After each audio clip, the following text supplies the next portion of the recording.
Penyelesaian perkara patutnya mempertimbangkan nilai-nilai kemanusiaan, hukum dan keadilan yang hidup di dalam masyarakat, dengan menekankan pemulihan dan keseimbangan perlindungan antar kepentingan korban dan pelaku.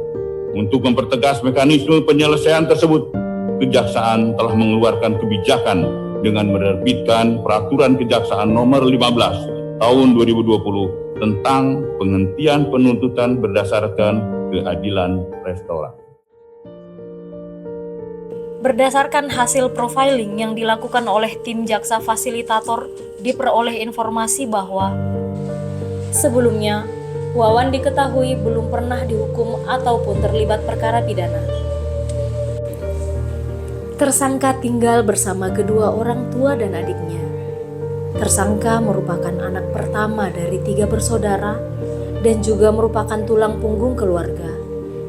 Di lingkungan masyarakat, Wawan dikenal sebagai orang yang baik dan tidak pernah membuat masalah. Tindakan yang dilakukan oleh Wawan dilatar belakangi oleh kondisi ekonomi keluarga yang sulit untuk memenuhi kebutuhan sehari-hari. Dan juga saat itu, tersangka membutuhkan biaya untuk membantu pengobatan ibunya yang sedang sakit.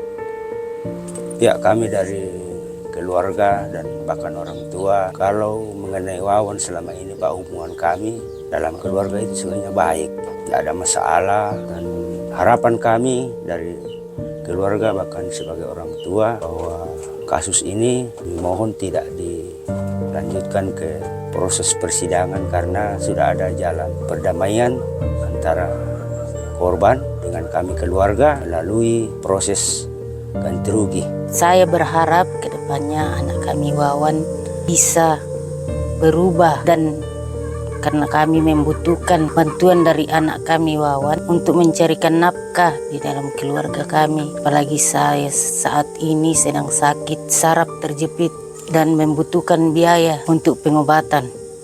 Ya, kalau Wawan ini saya kenal betul orangnya. Selama ini tidak pernah membuat masalah di masyarakat, juga tidak pernah terlibat dengan pencurian, dengan perkelahian, pokoknya semua tidak pernah. Saya tidak pernah lihat itu. Harapan kami sebagai tokoh masyarakat atau sebagai kepala lingkungan supaya jangan dilanjutkan lagi persidangan ini karena sudah ada perdamaian dengan pihak korban. Secara perdamaian dengan pihak korban secara ganti rugi.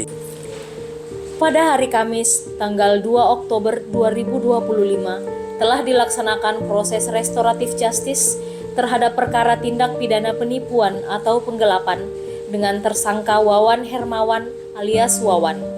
Berdasarkan keterangan para korban yang juga diketahui oleh tersangka, diketahui bahwa Wawan membeli beberapa ekor babi dengan alasan akan digunakan untuk acara kedukaan.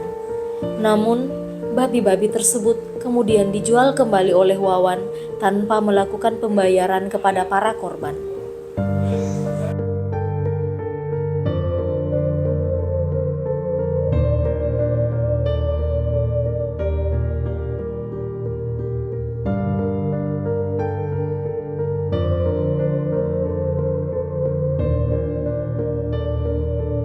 Penyelesaian perkara dengan RJ atau melalui RJ ini pada pokoknya adalah untuk mengembalikan hubungan kedua pihak tersangka dengan korban seperti semula. Kalau boleh saya mengajukan kalau diterima korban supaya kita carikan solusi yang terbaik secara atur damai, Pak. Saya sebagai tokoh di gereja kepada korban, semoga Tuhan memberikan jalan yang terbaik. Kami dari penyidik juga berharap agar kasus ini bisa selesaikan secara restoratif justice.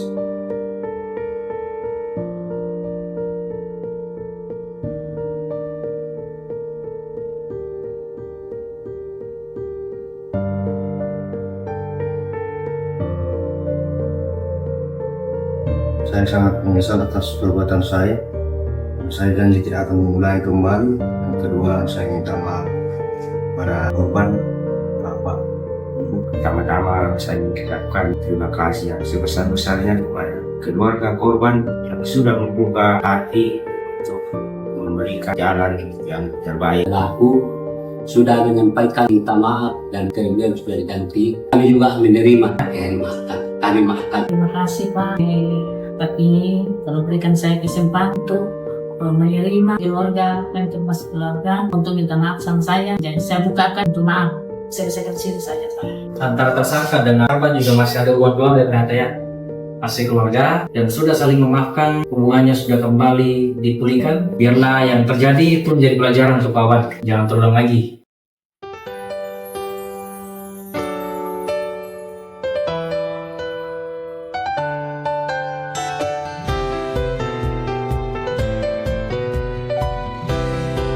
Sanksi sosial yang kami mau terapkan, kami berikan untuk Wawan, apakah 2-3 bulan, supaya si Wawan ini bisa menerapkan tugas-tugas daripada Koster, yaitu membersihkan gereja. Saya dari tokoh agama, kalau sanksi untuk Wawan yang kami mau minta supaya permohonkan dari pihak gereja, kalau bisa di Wawan diangkat sebagai koster di gereja kami. Jadi kami dari penyidik sangat mendukung dari kegiatan ini. Kami sangat berterima kasih kepada kejaksaan. Saya mendukung sekali Pak, saya mendukung sekali karena kejaksaan ini saya bersyukur sekali Pak, masalah ini bisa diselesaikan dengan baik. Saya Irianto Lasok Paundanan, Wakil Bupati Kabupaten Tanah Toraja, menyampaikan terima kasih kepada Kejaksaan Negeri Tanah Toraja atas pelaksanaan restoratif justice. Kami mendukung upaya RJ yang dilakukan oleh Kejaksaan Negeri Tanah Toraja dan kami berharap lebih banyak dilakukan untuk menyelesaikan perkara sebelum masuk di pengadilan. Saya Marinus Melolo, Jamaah Rantai Tayo. Kami sangat mengapresiasi langkah Kejaksaan Tanah Toraja dalam melaksanakan restoratif justice di wilayah kami. Program ini bukan hanya menyelesaikan perkara pidana secara humanis, tetapi juga mengembalikan keharmonisan di tengah masyarakat. Dalam proses restoratif justice yang difasilitasi oleh jaksa fasilitator, para korban dan pihak keluarga tersangka akhirnya sepakat untuk berdamai. Seluruh kerugian yang dialami oleh para korban telah diganti sepenuhnya oleh tersangka.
Saya sangat berterima kasih kepada Kejaksaan yang telah memfasilitasi saya dengan korban untuk berdamai melalui RJ. Saya selalu katakan bahwa keadilan itu ada di hati nurani, tidak ada di dalam buku.